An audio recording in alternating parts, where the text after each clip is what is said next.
আপনারা দুইটা জিনিস জানেন, এখন আর ধরেন আলাপটা যদি ওইভাবে না বাড়ায়। একটা হচ্ছে যে বাংলাদেশে আজকে যত রাজনৈতিক দল আছে, যত বুদ্ধিজীবী আছে, যত ধরনের মানুষ আছে যারা আসলে রাষ্ট্র এবং সমাজ নিয়ে চিন্তা করে, রাজনীতি করে, তাদের প্রায় সবাই মোটা দাগে একটা কথা বলেন যে আসলে বাংলাদেশের যে রাষ্ট্র, এই রাষ্ট্র কাঠামোটার আসলে সংস্কার করতে হবে।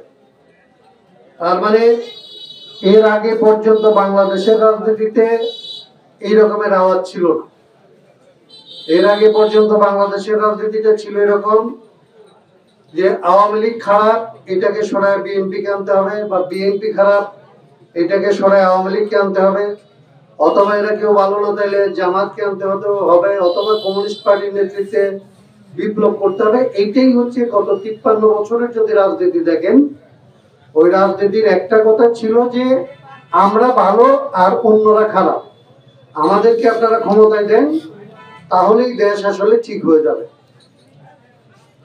প্রকৃতপক্ষে আমরা যারা আসলে রাষ্ট্র চিন্তা কিংবা রাষ্ট্র সংস্কারের আওয়াজটা গত 10-12 বছর ধরে বাংলাদেশে একভাবে তোলার চেষ্টা করতেছিলাম, আমাদের নিজেদের দুইটা অভিজ্ঞতা ছিল। আমি বাজিতপুরের লোক, আপনারা জানেন। আমি বাজিতপুরের জেলেদের আন্দোলনের সাথে ছিলাম, কৃষক আন্দোলনের সাথে ছিলাম, রিক্সা শ্রমিকদের আন্দোলনের সাথে ছিলাম। আমার যৌবনকালটা আমি বাজিতপুরে জলমহলকে মুক্ত করা, কৃষকদেরকে আসলে একটু ভালো রাখা, এই রকমের আন্দোলনের মধ্যেই আমার যৌবনকালটা আসলে বাজিতপুরে কাটছে। আমি অনেক সময় বাজিতপুর থেকে পালায় এসে কিছু নিকলিত আশ্রয় নিচ্ছি, সেগুলি আলাদা আলাপ, সেখানে না যায়। তো আমরা তখন মনে করতাম যে আসলে কিছু কিছু মানুষ হচ্ছে আসলে অত্যাচারী, কিছু কিছু মানুষ হচ্ছে আসলে অন্যায়কারী, কিছু কিছু মানুষ হচ্ছে জুলুমবাজ। তাদেরকে যদি আসলে শায়েস্তা করা যায়, তাদেরকে যদি দমন করা যায়, তাহলে সমাজে আসলে ন্যায় প্রতিষ্ঠা করা সম্ভব হবে। এবং আমাদের যৌবনকালে আমরা এটা করার চেষ্টা করি, আমাদের যৌবনটা আসলে পার করছি। বেশ বড় হওয়ার পরে, অনেক অভিজ্ঞতার পরে, অনেক লড়াই সংগ্রামের ভেতর দিয়ে অনেকবার জেলে যাওয়া, জেল থেকে বের হওয়া, কিন্তু এই যে জুলুম, এটাকে আসলে বন্ধ করতে না পারার কারণে ভিন্নভাবে আমাদেরকে চিন্তা করতে হয়েছে। মানুষের অভিজ্ঞতা যেটা করে, এই অভিজ্ঞতা, আমার দুইটা জিনিসের অভিজ্ঞতা ছিল, আমি আপনাদের বলি। একটা হচ্ছে আমি এখানে জন্মভোগী আন্দোলনের সাথে ছিল। আমি সাধারণ কৃষক শ্রমিক সাধারণ মানুষেরই সন্তান। আমার বাবা একজন মুক্তিযোদ্ধা ছিল, বুড়োই হিলোচিয়ারে তাদের ক্যাম্প ছিল। তা আমি মুক্তিযুদ্ধের পর থেকে তাদের সাথে আসলে ধরেন আমি বাজিতপুরের মানুষের কিংবা এই ভাটি অঞ্চলের মানুষের লড়াইটার সাথে ছিলাম। এইটা হচ্ছে আমার একটা অভিজ্ঞতা।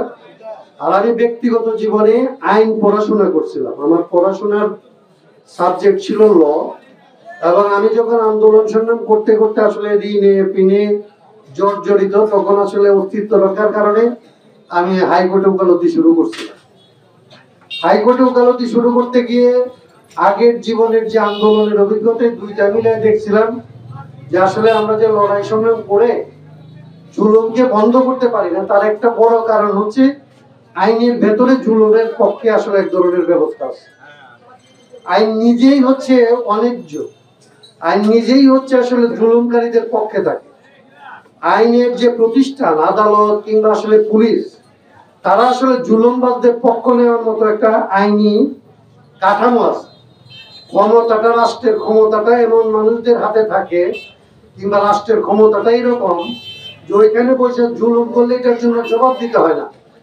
ওইখানে যারা জুলুম করে তাদের টাকা পয়সা হয়, তাদের মান মর্যাদা বাড়ে, তাদেরকে আমরা পছন্দ করি আর না করি, তাদেরকে সালাম দিতে হয়, তাদেরকে ভয় পাইতে হয়, এবং তাদের সাথে আসলে মিলেমিশে চলার চেষ্টা করতে হয়। মনের ভেতর থেকে ঘৃণা করলেও বাইরে থেকে আসলে তাদেরকে সঙ্গে চলার চেষ্টা করতে হয়।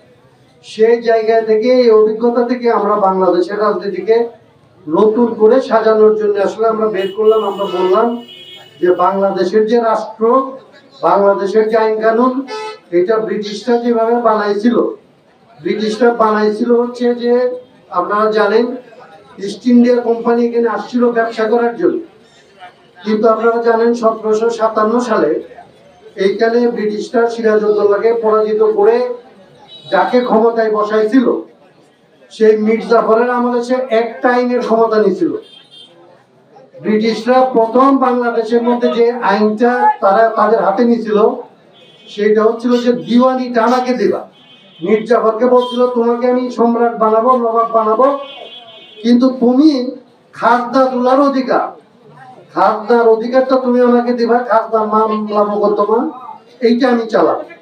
তার কারণ হচ্ছে যে তখন পর্যন্ত খাজনা তোলাটাই ছিল সবচেয়ে লাভজনক। জমিকে বাগবাটোয়ারা করে জমি থেকে খাজনা তুলে এই টাকা তারা বিদেশ নিয়ে যাইতো, এটাই ছিল তাদের ব্যবসা করার চাইতে লাভের ব্যবসা। সেইটার পক্ষে তারা আইন বানাইছে, সেটার পক্ষে তারা জমিদারি বানাইছে, সেইটার পক্ষে তারা দালাল শ্রেণী বানাইছে, সেইটাকে যাতে মানুষ ভালো মনে করে তার জন্য তারা শিক্ষা ব্যবস্থা করছে, সেইটার জন্য তাদের পক্ষে কংগ্রেস এবং মুসলিম লীগ নামে দুইটা দল বানাইছে।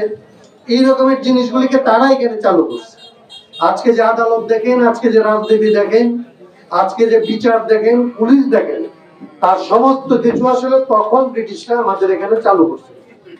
তার চালু করার কারণ ছিল এইখান থেকে আসলে সম্পদ সংগ্রহ করে তার নিজের দেশে নিয়ে যাবে এবং এটা আইনসম্মত ভাবে নিয়ে যাবে। এটা চুরি না, এটা জুলুম আপনার হবে, কিন্তু জুলুমটা হচ্ছে আইন ভাবেই, মানে আপনাকে জুলুম করবে, আপনি খাজনা না দিলে আপনাকে সে গড়াতে নিতে পারবে।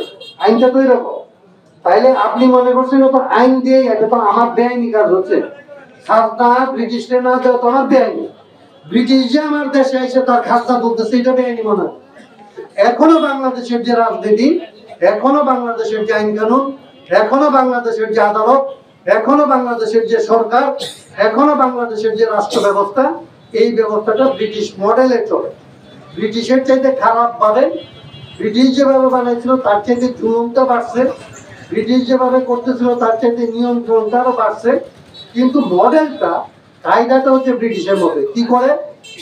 এই সরকার খাজনা তুলে, এই সরকার খাজনা তুলে উন্নয়নের নামে খরচ করে, কর্মচারীদের বেতন দেয়, অফিসারদের বেতন দেয়, উন্নয়ন করে বেতন দেয়, এবং তাদের যে দলবল থাকে সেই দলের মধ্যে কিছুটা উচ্ছিষ্ট ভাগাভাগি করে। এই যে ব্যবস্থা, এটার জন্য আপনার কাছ থেকে তারা টাকা তোলে। এই খাজনাটা তারা আগে ব্রিটিশের আমলে, জমিদারের আমলে খাজনা তুললে আপনি দেখতে পাইতেন। হাটে যে খাজনা তুলে এটা আপনি দেখতে পান, ঘাটে যে খাজনা তুলে এটা আপনি দেখতে পান, ইজারা দেয় এই জন্য আপনি দেখতে পান। কিন্তু এই যে ধরেন একটা যন্ত্র আপনি এখন ব্যবহার করেন, আপনার ছেলের সাথে কথা বলতে ব্যবহার করেন, মেয়ের সাথে কথা বলতে ব্যবহার করেন, ভাইয়ের সাথে কথা বলতে পারেন, ব্যবসার জন্য যে কোনো ভাবে এটা ব্যবহার করেন। এইটার মধ্যে আপনি যখন 100 টাকা আসলে ভরেন, এই 100 টাকা থেকে সরকার 53 টাকা এখন আসলে খাজনা নেয়। এই খাজনাটাকে অদৃশ্য খাজনা, এই খাজনাটা আপনি দেখতে পান। আপনি যখন ওষুধ কিনতে যান, আপনি গিয়ে 60 টাকার ওষুধকে 100 টাকা দিয়ে কিনেন, 70 টাকার ওষুধকে 100 টাকা দিয়ে কিনেন। ওষুধের কাঁচামাল যখন একবার আমদানি হয় ওইটার জন্য ভ্যাট দেয়, এটা যখন উৎপাদিত হয় তখন এটার জন্য ভ্যাট এবং ট্যাক্স দেয়, এটা যখন বাজারে আসে তখন এটার উপরে ভ্যাট হয়। 3 বারে ভ্যাটে গিয়ে 100 টাকার জিনিস 145 টাকা কমপক্ষে বিক্রি হয়। এইভাবে যে টাকাটা তারা তুলে, এই টাকাটা যে খরচ করবে এটার জন্য, এই টাকাটা তোলা এবং খরচ করার জন্য একটা বাজেট নামে একটা তামাশা তারা করে। প্রতি বছর জুন মাসে সরকার একটা বাজেট করে বলে যে বাংলাদেশের এই বছর চলার জন্য 8 লক্ষ কোটি টাকা লাগবে কিংবা 7 লক্ষ কোটি টাকা লাগবে। তাইলে এই টাকাটা তোলার জন্য সে বিভিন্ন ক্ষেত্রে টাকার পরিমাণটা বাড়ায়। ধরেন গত বছর ছিল 7 লক্ষ কোটি টাকা, 7.5 লাখ কোটি টাকা, এই বছর বলবে যে এবার মহার্ঘ ভাতা বাড়াবে, বেতন বাড়াবে, আপনার উন্নয়নের নামে খরচ বাড়াবে। এইটার জন্য ধরেন প্রতি বছর বাজেটের পরিমাণ বাড়ে। বাজেটের পরিমাণ যখন বাড়ে তখন আপনি আসলে বাজারে গেলে আপনি টের পান যে আপনার জিনিসের দাম বাড়ছে, কিন্তু আপনার দাম কমতে থাকে, আপনি যা উৎপাদন করেন এটার দাম কমতে থাকে। এইবার যারা পেঁয়াজ উৎপাদন করছে, পাবনায় গেছিলাম আমি কয়েকদিন আগে, কুড়িগ্রামে ছিলাম আমি একটা কৃষক সমাবেশ। পাবনায় মুড়ি কাটা পেঁয়াজ বলে এক ধরনের পেঁয়াজ হয়। এই পেঁয়াজ এবার যারা চাষ করছে তাদের প্রতি বিঘাতে পেঁয়াজে লোকসান হবে 40,000 টাকা। এইবার যারা কপি চাষ করছে তাদের প্রতি কপিতে কত লোকসান হবে এটা আমাদের মানুষও কিছুটা জানে। এইবার যারা টমেটো চাষ করছে, তার মানে কৃষক যখন আসলে চাষ করে, কৃষক যখন বেশি উৎপাদন করে তখন ফসলের দাম উৎপাদন খরচের চাইতে কমে।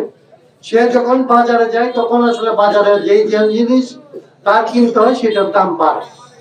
তার নিজের আয় একটা সংসার চলতো। আমার দাদা আমার সংসার চালাইতো, আমার বাবা ফুফু আমরা মিলে চলতাম।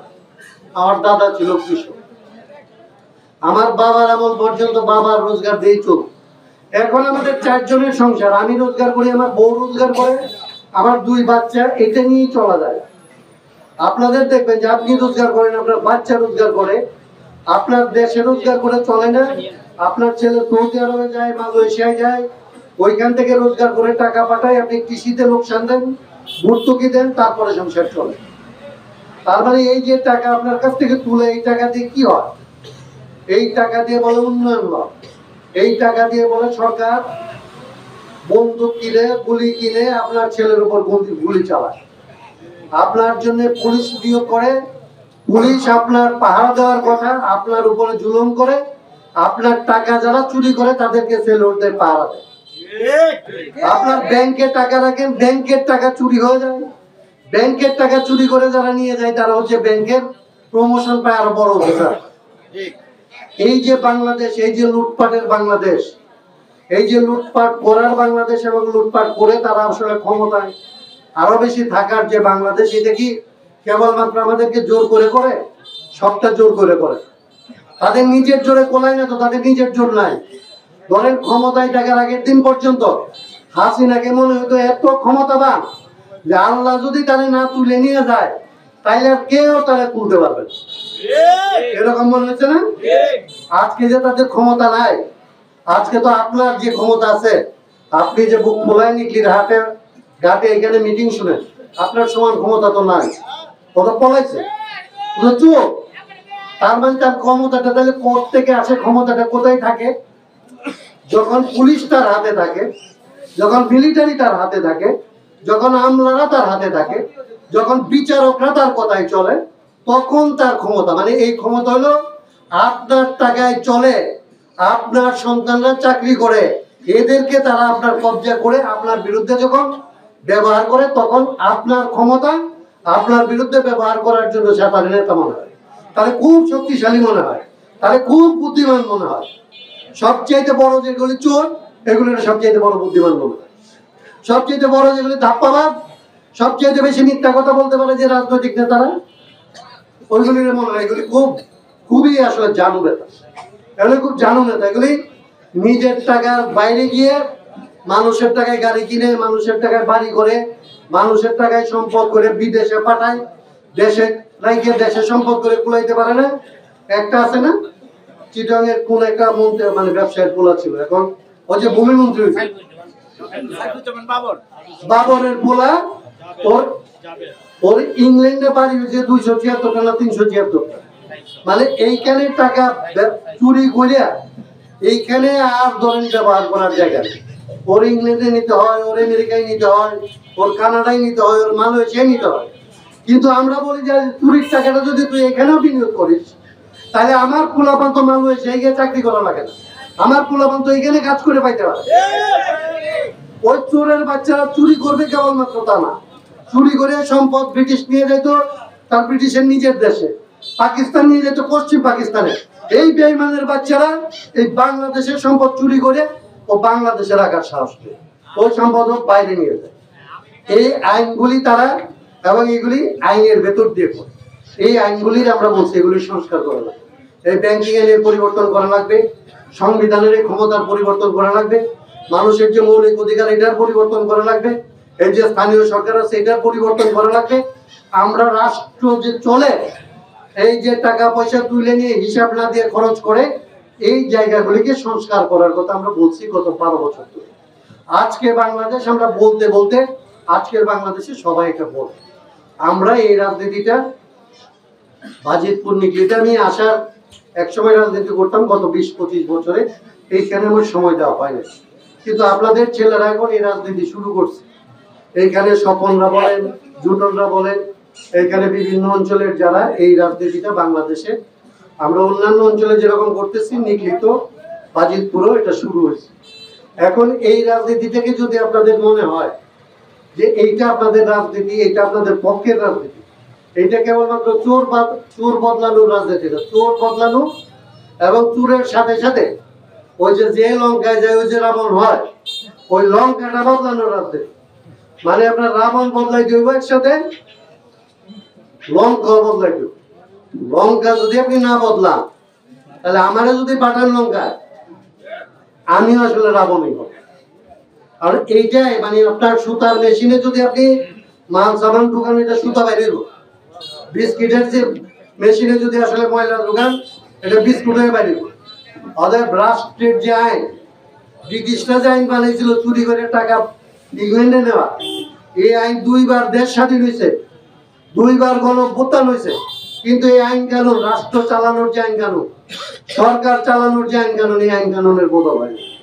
আমরা বলি সরকার বদলাইতে হবে, পাশাপাশি সরকার চালানোর যে আইন, যে একমাত্র তারা ক্ষমতা নিবে এবং টাকা কামাই করবে এবং আমাদের জবাব দিবে না, এই আইনের পরিবর্তন করতে হবে। এই মুহূর্তে দরকার রাষ্ট্রের সংস্কার, এই মুহূর্তে দরকার রাষ্ট্রের সংস্কার, সংবিধানের সংস্কার এই মুহূর্তে দরকার, পুলিশের সংস্কার এই মুহূর্তে দরকার। তো আমরা যেটা বলতেছিলাম যে এইটা যদি আপনারা মনে করেন যে এই রাজনীতিটা আপনার পক্ষের রাজনীতি, আপনার সন্তানের পক্ষের রাজনীতি, আপনার দেশের সম্পদ দেশে রাখবার রাজনীতি, আপনার নেতা আপনার কথাই চলবে, আপনার প্রতিনিধি আপনার পক্ষে থাকবে, আপনার যিনি এমপি হবেন আপনার ভোটে, আপনারা তো এই দেশের মানুষ, আপনারা তো একটা জিনিস বোঝেন, ভোট মানে কি। ধরেন আগামীতে ভোট হবে, একটু আমি একটু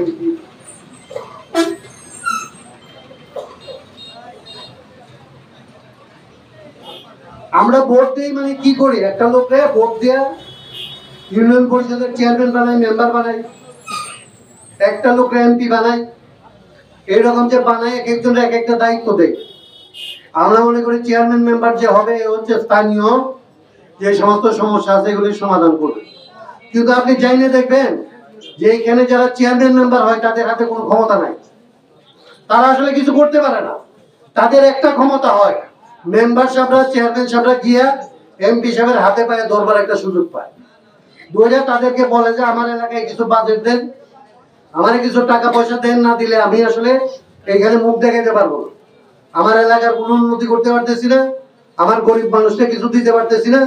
বরাদ্দ দেওয়া থাকে হলো এমপি সাহেবদের ইচ্ছে। এমপি সাহেবরা কি করে, এমপি সাহেবরা আপনি ভোট দিয়ে এমপি বানান, বাংলাদেশের আইন হইল শেখ হাসিনাই হোক আর খালেদা জিয়াই হোক আর তারেক জিয়াই হোক, যিনি প্রধানমন্ত্রী হন, এই এমপি সাহেবরা সংসদে গেলে যেই দলের যিনি প্রধান তিনি যেটা চাইবেন শুধুমাত্র এইটুকু বলতে পারবেন। এর বিরুদ্ধে যদি কথা বলে, দলের বিরুদ্ধে যাইতে পারেন। একটা কথা ধরেন আপনার দল 300 মানুষের দল, 300 এমপির দল, একটা দল সিদ্ধান্ত নিতেছে এরকম সিদ্ধান্ত যেটাতে আপনার একজন এমপি বুঝলো যে এটা হইলে গ্রামের মানুষের ক্ষতি হবে, সে যদি বলে যে না আপনারা যে আইনটা করতেছেন এটা তো শহরের স্বার্থে, আপনি এই যে রাস্তা বানাইতেছেন 3 তলা করতেছেন এইটা শহরের স্বার্থে, আমার তো আসলে এই নিকলির সাথে যে মাটির নিচের রাস্তা এই সাবমার্জিবল রোড আরো লাগবে, এইটা করার জন্য আপনি বাজেট করেন, আর না হয় আপনার বাজেটে আমি ভোট দিব না, তাইলে এমপি সাহেবের সদস্যপদ খারিজ হয়ে যাবে। মানে আপনি ভোট দিয়ে বানাবেন, আপনার পক্ষে কথা বলার জন্য বানাবেন, কিন্তু আইনটা হচ্ছে এরকম যেদিন আপনি বানায়া দিলেন এই দিন থেকে উনি হলো দলের যে প্রধান তার কৃতদাস, উনি যেটা চাইবেন। তার মানে আমরা যাদেরকে এমপি বানাই, আমরা যাদেরকে চেয়ারম্যান বানাই, তাদের হাতে তাদেরকে আসলে স্বাধীন করা লাগবে, তাদের স্বাধীন করা লাগবে যাতে সে আমার পক্ষে কথা বলতে পারে। আর তার একটা জায়গায় পরাধীন করা লাগবে কি, আমি বানায় দিলাম এমপি সাহেব স্বাধীন হইলো, তারপরে 5 বছরের আমি তারা ধরতে পারলাম না, সে আমার পক্ষে না কথা কইয়া তার বোন তার ভাই তার শালা তার পক্ষে কথা কইলো, তাহলে আমার কি লাভ হচ্ছে? আমার হাতে 2টা ভোট লাগবে, আমরা বলি 2টা ভোট লাগবে। আমি বানানির মালিক যেরকম, আমি তুমি গিয়া যদি আমার বিরুদ্ধে কাজ করো, তুমি গিয়া যদি আমার বিরুদ্ধে চলো, তাইলে আমি তোমার না ভোট দিয়ে ফেরত দিয়ে আসবো। তোমার চেয়ারম্যান গিরি, তোমার এমপি গিরি এগুলি থাকবে না। মানে যদি ধরেন 2টা ভোটের ব্যবস্থা থাকতো, ধরেন এটা নাই, কিন্তু যদি 2টা ভোটের ব্যবস্থা থাকতো, যে এমপি সাহেব স্বাধীন, উনি আপনার পক্ষে কথা বলার জন্য গেছে, কিন্তু আপনাদের পক্ষে কথা না বলে আপনাদের বিপক্ষে কথা বলতেছে, আপনি আপনার ভোটটা ব্যবহার করলে তারা নিয়ে আসতে পারবেন? আপনার মনে হয় কোনোদিন কোনো এমপি আপনার বিরুদ্ধে কথা বলতো? তার মানে চোর যে হয়, চোর হওয়ার চোরেরও নিজের লাভ থাকে, আবার চোরের আইনও সাহায্য করে। তার মানে আমরা বলি যে এই জন্য চোরও বদলাইতে হবে, চোর হওয়ার যে আইন এটাও বদলাইতে হবে। এইটার জন্য রাজনীতিটাকে নতুন করে সাজাইতে হবে, দেশটাকে নতুন করে সাজাইতে হবে, দেশটার সংস্কার করতে হবে, রাজনীতির সংস্কার করতে হবে, আইনের সংস্কার করতে হবে। এইটা বলার জন্য আপনাদেরকে কষ্ট করে আমরা এখানে আছি। আমি আরেকটা কথা বলে আমার কথাটা শেষ করে ফেলবো। আমাদের দেশে ধরেন এইগুলি তো বললাম যে এটা একটা নতুন রাজনীতি লাগবে। আমাদের এখানে 53 বছর ধরে আমাদের এই এলাকাটা প্রচলিত যে দুরুন্নতি হয়েছে, দেশের একটা উন্নতি তো হয়েছে। আমাদের পোলাপান বিদেশ গিয়ে টাকা পাঠায়, কেউ বাইরে থাকে, কেউ ইয়েতে থাকে। আমাদের লোকজন ধরেন বিভিন্ন কায়দায় আসলে মাছ চাষ শিখছে, হাঁস মুরগি পালা শিখছে, আসলে কাজ করা শিখছে, বিভিন্ন রকমের ঘটনা তো ঘটছে। আপনি দেখবেন বাংলাদেশের মধ্যে, বাংলাদেশ হওয়ার আগে বাজিতপুর নিকলিতে আমাদের যারা নেতা ছিল তারা জাতীয় পর্যায়ের নেতা ছিল। আপনারা করিম সাহেবের নাম শুনছেন কিনা আমি জানি না। বাজিতপুরের বান্যাগরের ডিপটি বাড়ির আব্দুল করিম সাহেব ব্রিটিশ আমলে শিক্ষামন্ত্রী ছিল। বাজিতপুরে বাড়ি বাঁধছে ধরেন বৌমায়ের এই যে বাচ্চু এমপি ছিল 70 সালে, 73 সালে। বাচ্চু মিয়ার বাবা এই বাটি অঞ্চলে থেকে বাজিতপুর থেকে কৃষি মন্ত্রী হয়েছে। এই যে সেচের যে পরিবর্তন হইলো বাটি অঞ্চল, এটা তো আসলে বাচ্চু মিয়ার বাপের হাত ধরে। আমাদের এখানে ধরেন ভালো মন্দ আপনি যাই বলেন, পাকিস্তান আমলে 10 বছর আমাদের গভর্নর ছিল হুমায়ুন খান সাহেব, হুমায়ুন খান সাহেব। আজকে 53 বছর ধরে আমরা যাদেরকে দিচ্ছি, আমরা অনেক ভালো মানুষকে দিচ্ছি। আপনাদের এখানকার আমার খুব পছন্দের মানুষ ছিলেন আমিরউদ্দিন সাহেব, এমপি হয়েছিলেন, উনি মারা গেছে, আল্লাহ ব্যস্ত নসিব করুক। আমার সাথে একবার আমিরউদ্দিন সাহেবের ব্যক্তিগতভাবে কথা হয়েছিল বাজিতপুর প্রেস ক্লাবে বসে। আমি তখন ছাত্র, একটু ল পাস টাস করে একটু রাজনীতি করি কৃষকদের সাথে, জেলেদের সাথে। ওনার সাথে আমার একটা ব্যক্তিগত যোগাযোগ জলমাল নিয়ে ভালোভাবে ছিল। উনি আমারে বলতেছিল আসলে কায়েম সাহেব আপনারা যে কত কথা কন, আমরা তো অত কথা বুঝি না। আমরা যে দল করি এই দলের নিয়ম হলে আমরা যে কয় হাত তুলবা লাগে আমরা হাত তুলি, যে কয় হাত নামাইলা পারে এই সময় হাত নামাই নাম মেলার মতো অত কথা, আমরা অত কথা কয়ে রাজনীতি করি।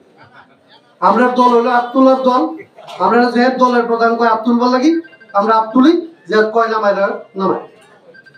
এখন বাংলাদেশে 53 বছর ধরে এই বাজিতপুর নিকলিতে অন্যভাবে নিয়ে আমিনের চাইতে ভালো এমপি আমরা পাই।